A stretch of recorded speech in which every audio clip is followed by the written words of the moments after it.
And everybody, all the rebels and the local police forces and the communist rebels, they all walk down the street arm in arm, saying, "Hey, don't worry, everything's gonna be okay. Nothing has changed. We're all the same here."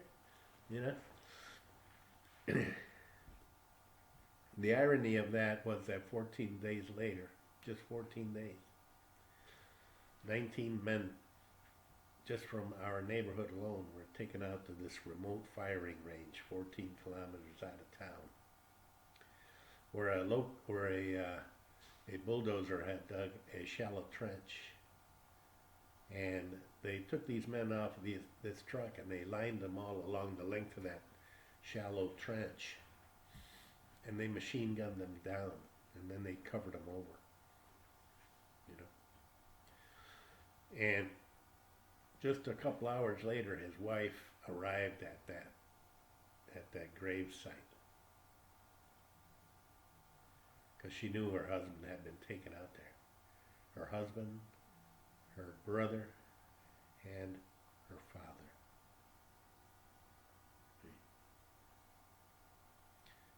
And she pushed her arms into that soil, and that soil was still wet with the blood of the men in it.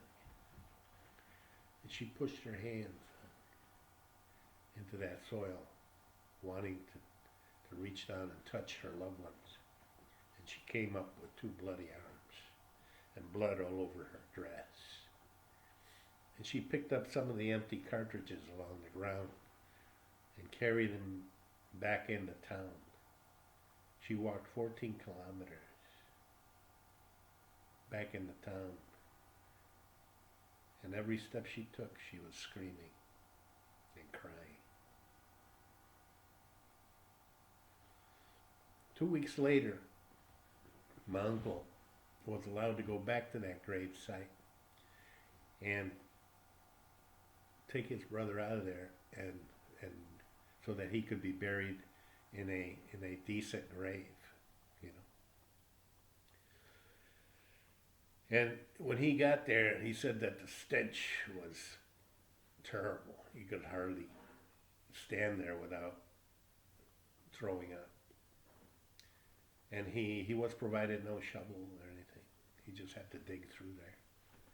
And finally he found his brother, and he said that the body was so decomposed that his brother fell apart in his hands as he was pulling him out of there.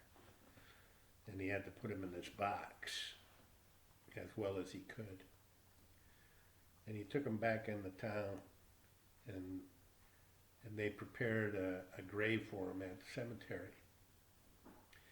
And they put him in there, And his wife told me that, she would go to the grave site every day to visit her dead husband, her brother, and her father.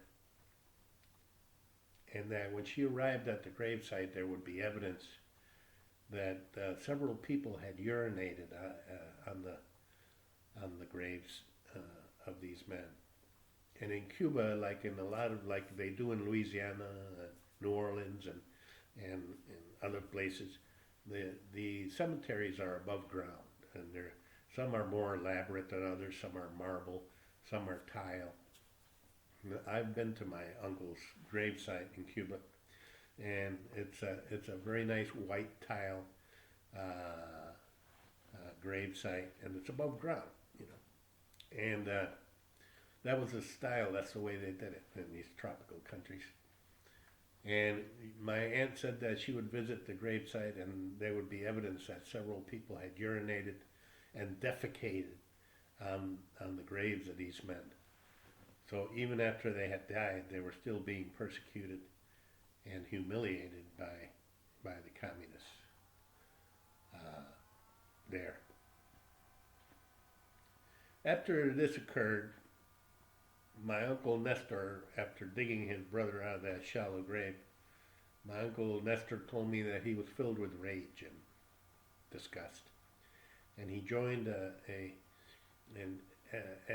counter-revolutionary group which conducted operations against railroad tracks, and they would blow them up, and they would shoot up places and stuff. He said that he never fired a weapon. He was mainly a supply guy. He procured ammunition and weapons and grenades and explosives and that kind of stuff for people who were willing to do the dirty work, you know. And he was suspected of having taken part, and then nobody was able to ever prove anything conclusively against him. But he ended up being arrested, and when they were conducting his trial, his defense attorneys said to the court, a military tribunal, my uncle's attorney turned to the court and said, "We'd like to see the evidence against my client," and they said to him, "We don't have any evidence against your client. We just have the conviction, our personal conviction, that he's guilty." And they sentenced him to 5 years in a concentration camp. Where in the first year, he was in a jail cell that was prepared for about 20 or 30 men, and they had almost over 100 men in there, and they were naked. All of them were naked, and there wasn't a toilet facility in that cell. They just had a hole in the ground where they had to pee and defecate. And a lot of these men had amoebic dysentery, and sometimes they wouldn't make it to the hole.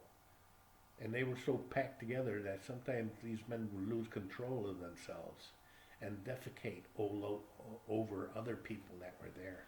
And a lot of these men walked around for days with caked fecal matter on their person from someone else. And maybe once a week they would let them out of that cell so that they could rinse themselves off with a hose. No showers or soap or anything. They was just allowed to hose themselves down a little bit. And then after that first year, he was moved to a collective farm where they planted vegetables, and then during the harvest they would harvest them and stuff. But this is the kind of stuff that men were exposed to in prison during the Castro regime. Sometimes a lot of men wouldn't make it out of there alive, you know. But that wasn't really all the extent of the communist treatment of the population. The purges, that's what they call when they kill people by firing squad, they call it the purges. And the imprisonments and stuff. But it doesn't stop there. That's just the beginning of it. They do that to get you prepared for the next phase. You know? After they terrorize you with these purges, you know, you're just about going to do anything they say to behave yourself. Okay, the purges are basically a humiliation and a terrorizing of the populace to get them to comply, to get the majority of them to comply. Okay, and this is basically something that is going to be. We're in America. We're still in the first phase. We're still in the terrorizing phase of this Fabian socialism that we're going through. It's basically a slower version of what happened in Cuba. In Cuba, it was a shock and awe kind of a thing.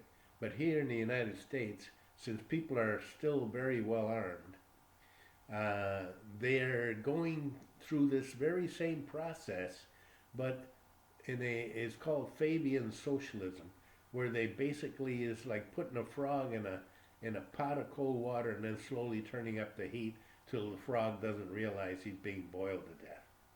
Okay? So join me in my next video and we'll take it from there. Okay? All right, bye.